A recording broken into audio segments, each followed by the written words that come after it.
नमस्कार बच्चों, मैं राजिका अग्रवाल आपके साइंस टीचर स्वागत करती हूँ आप सभी का आज की क्लास में। देखिए यहाँ पर इस लास्ट चैप्टर के क्वेश्चंस हम करने वाले हैं जिसका नाम है हमारा पर्यावरण और एनवायरनमेंट। चलिए जो पूरा चैप्टर है हम पढ़ चुके हैं, इसके क्वेश्चंस यहाँ पर हम सॉल्व करते हैं। देखिए पहला क्वेश्चन है, निम्न में से कौन से समूहों में केवल जैव निम्नीकरणीय पदार्थ है। देखो हमने जो है जैव निम्नीकरणीय और अजैव निम्नीकरणीय ये दोनों पदार्थ पढ़े थे। इसमें से कौन जो है आपके जैव निम्नीकृत है। जैव निम्नीकृत का मतलब होता है कि जिनका अपघटन हो जाता है, जो प्रकृति में बहुत ज़्यादा लंबे टाइम तक नहीं बने रहते, उन्हें अपन कहते हैं जैव निम्नीकरणीय। अब देखिए इसमें घास, पुष्प और चमड़ा, क्या ये तीनों आपके जैव निम्नीकरणीय हैं? बिल्कुल हैं। लेकिन इसके आगे भी आप ऑप्शन देखिए कि सेकंड ऑप्शन में घास, लकड़ी तथा प्लास्टिक।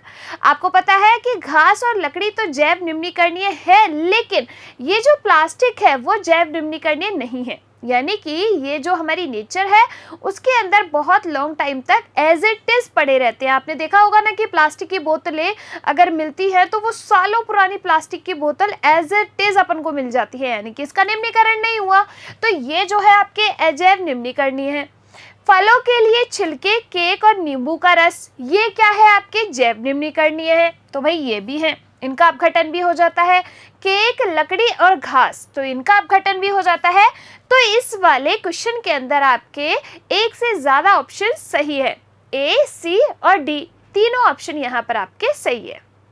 सेकंड क्वेश्चन देखिए, निम्न में से कौन आहार श्रृंखला का निर्माण करते हैं। फूड चेन मैंने आपको बताई थी कि फूड चेन में क्या होता है कि एक जो है जीव उसके ऊपर दूसरे जीव क्या रहते हैं, निर्भर रहते हैं अपने खाद्य के लिए, और फिर उसके ऊपर तीसरे जीव निर्भर रहते हैं। इस तरीके से ये मिलके एक चेन का निर्माण करते हैं जिसे अपन खाद्य श्रृंखला कहते हैं, फूड चेन कहते हैं। अब देखिए घास, गेहूं, आम, तो देखो घास को क्या गेहूं खा सकता है? नहीं, तो ये क्या हो गया अपना गलत। घास, बकरी और मानव, तो देखो घास को क्या बकरी खाती है? बिल्कुल खाती है।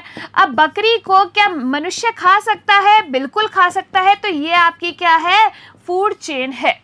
थर्ड वाला ऑप्शन भी देखिए एक बार, बकरी, गाय और हाथी, तो बकरी को क्या गाय खाती है? अरे गाय तो बकरी खाती ही नहीं है, तो ये आपका गलत हो गया।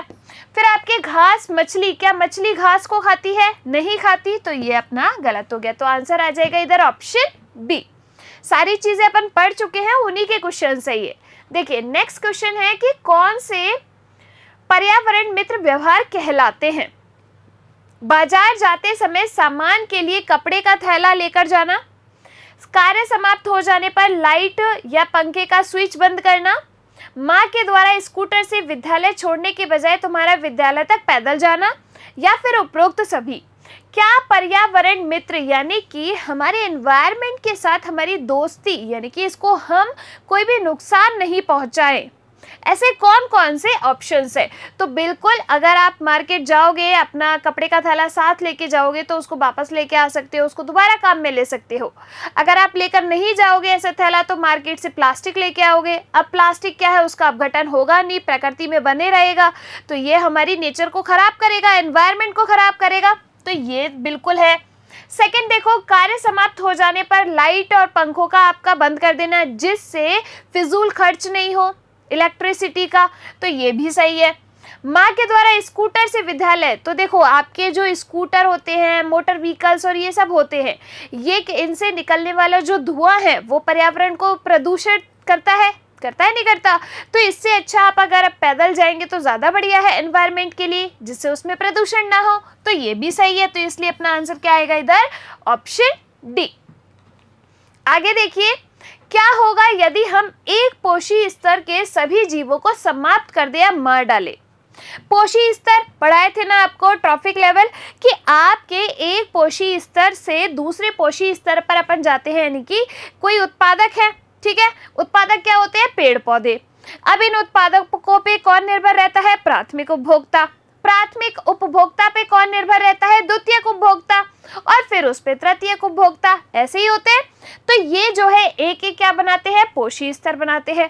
अब इसने क्या कहा कि अगर हम एक पोषी स्तर के जीवों को समाप्त कर दे आपको पता है कि एक पोषी स्तर से जो है खाना लेते हैं दूसरे पोषी स्तर वाले। अब मान लो कि एक पोषी स्तर को निपटा दिया पूरा का पूरा, तो खाना कैसे मिलेगा दूसरे वाले को? नहीं मिलेगा ना। तो यानी कि ऊर्जा नहीं मिलेगी, खाना नहीं मिलेगा। और इसके साथ साथ अगर मान लो कि जो है उत्पादक मिटा दिए, सारे पेड़ पौधे हटा दिए, तो खाने को कैसे मिलेगा प्राथमिक उपभोक्ताओं को? नहीं मिलेगा ना। अब देखो अपना जो पर्यावरण है वो अनस्टेबल हो जाएगा, होगा नहीं होगा, अस्थिर होगा नहीं होगा। अगर मान लो कि प्राथमिक उपभोक्ता हटा दिए तो उत्पादकों की संख्या बहुत ज्यादा हो जाएगी, जिसकी वजह से एनवायरनमेंट अपना अनस्टेबल हो जाएगा। इसको स्थिर रखना भी तो जरूरी है। इसीलिए अगर हमने एक पोषी स्तर के जीवों को मार दिया तो हमारा पर्यावरण क्या हो जाएगा? अस्थिर हो जाएगा। देखो अगर हम एक पोषी स्तर के सभी जीवों को मार दे तो अगले पोषी स्तर पर खाद्य ऊर्जा का प्रभाव बंद हो जाएगा। इस पोषी स्तर से उच्च पोषी स्तर के जीवों के लिए निर्वाह करना कठिन हो जाएगा, जबकि निचले पोषी स्तर के जीव आबादी में भारी वृद्धि प्रदर्शित करेंगे। दोनों ही स्थितियों में पारिस्थितिक असंतुलन होगा नहीं होगा, ऐसा ही होगा। तो इस तरीके से अगर एक पोषी स्तर के जीवों को मार दिया तो भारी क्या होगा? असंतुलन हो जाएगा। नेक्स्ट क्वेश्चन देखिए, क्या किसी पोषी स्तर के सभी सदस्यों को हटाने का प्रभाव भिन्न भिन्न पोषी स्तरों के लिए अलग अलग होगा? क्या किसी पोषी स्तर के जीवों को परितंत्र को प्रभावित किए बिना हटाना संभव है? क्या हम ऐसा कर सकते हैं कि एक पोषी स्तर के जीवों को अपन हटा दें? देखिए हाँ, एक पोषी स्तर के सभी जीवों को हटाने का प्रभाव अलग अलग पोषी स्तरों के लिए अलग अलग होगा। जैसे मान लीजिए कि हमने उत्पादकों को हटाया तो आपके प्राथमिक उपभोक्ता जो है वो भूखे मर जाएंगे, उनको खाना नहीं मिलेगा ना।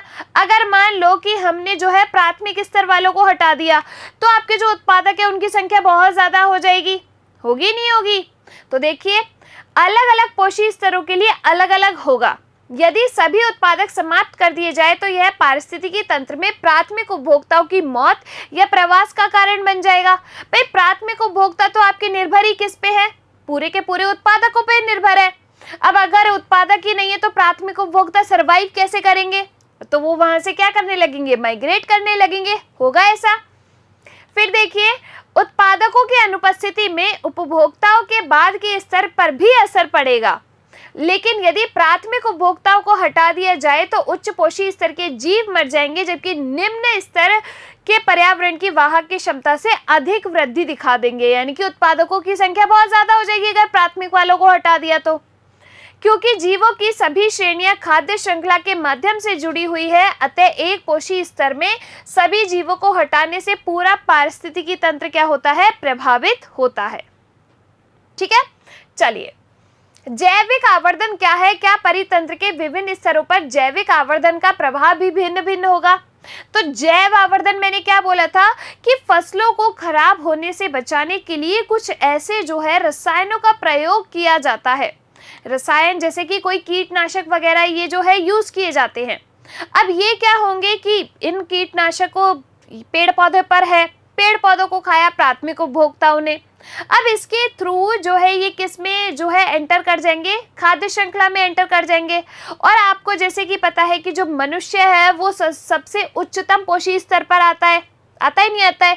तो इस तरीके से कुछ ऐसे रसायन, ऐसे अजैव निम्नीकरणीय पदार्थ खाद्य श्रृंखला के अंदर एंटर कर जाते हैं जो कि विपरीत प्रभाव डाल सकते हैं। इसे अपन क्या कहते हैं? जैव आवर्धन कहते हैं। देखो खाद्य श्रृंखला में अजैव निम्नीकृत पदार्थों की सांद्रता में वृद्धि को जैविक आवर्धन कहा जाता है। विभिन्न फसलों को रोग व पीड़कों से बचाने के लिए पीड़कनाशक व रसायनों का अत्यधिक प्रयोग करने से ये रसायन बहकर मिट्टी में अथवा जल स्रोत में चले जाते हैं, जिससे क्या होता है कि ये जो है आहार श्रृंखला में प्रवेश कर जाते हैं और अजैव निम्नीकृत होने के कारण प्रत्येक पोषी स्तर पर उत्तरोत्तर संग्रहित होते जाते हैं। अब सबसे ज्यादा किस में संग्रहित होंगे? ह्यूमंस के अंदर।